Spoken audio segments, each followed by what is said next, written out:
Welcome to the Fear and Greed Afternoon Report for Monday, the 26th of June, 2023. I'm Sean Aylmer.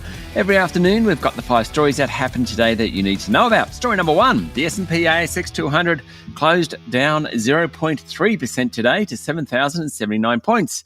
That's a new 3-month low.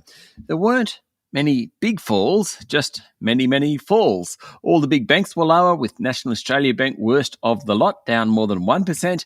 The big miners were lower, so too Telstra. The retailers were mixed, while WiseTech Global jumped nearly 1%, and Cloud Accounting Group Xero was up 1.7%.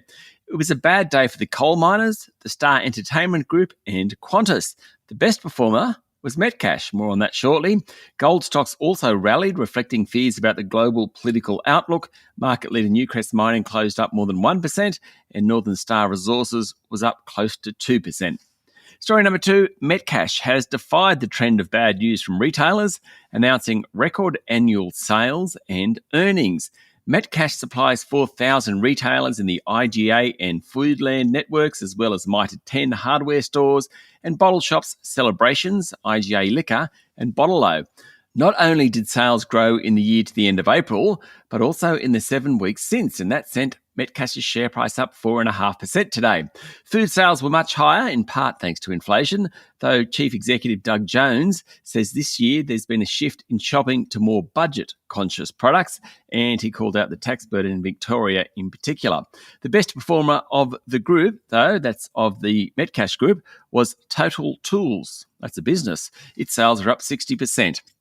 Story number 3, PwC Australia intends to identify anyone who has done anything wrong once the firm finishes its internal investigation into its tax leaks scandal. Acting CEO Kristen Stubbins said the firm had already identified 4 people who were directly involved with the confidentiality breach, along with others who were directed to go on leave. Stubbins said PwC has engaged 2 external law firms to help with the investigation, adding that the tax leak scandal was caused by a small part of the firm's tax practice. It also emerged that the firm only began a deep investigation into what went on 6 weeks ago, even though this has been in the news for several months and going on, or at least it's been known about, for quite a few years. Story number 4, Appen's share price tumbled 12% today after its chief financial officer resigned without warning. Investors don't like the unexpected, especially in companies like Appen, which is promising a great future thanks to artificial intelligence, but has still yet to produce the goods. What's worse is that the CFO, Helen Johnson, only started in the job 2 months ago. The company said Johnson had resigned for family reasons. Appen's share price tumbled early this year after downgrading revenue and earnings forecasts. In May, the company said it would cut 20% of its workforce and announced a new strategy based on artificial intelligence. Its share price went on a run, jumping 75% in about 3 weeks. That peaked out beginning of this month. Now it's almost back down to where it was ahead of the run. And finally, story number 5, China's consumer-led economic recovery is showing signs of faltering, triggering new calls for more economic stimulus. Much of the world economy depends on China, few economies more so than Australia, but official data released over the past few days show that domestic travel spending for the Dragon Boat Festival holiday was lower than pre-pandemic levels, home sales are below levels of previous years, and estimates for June car sales are lower than a year ago.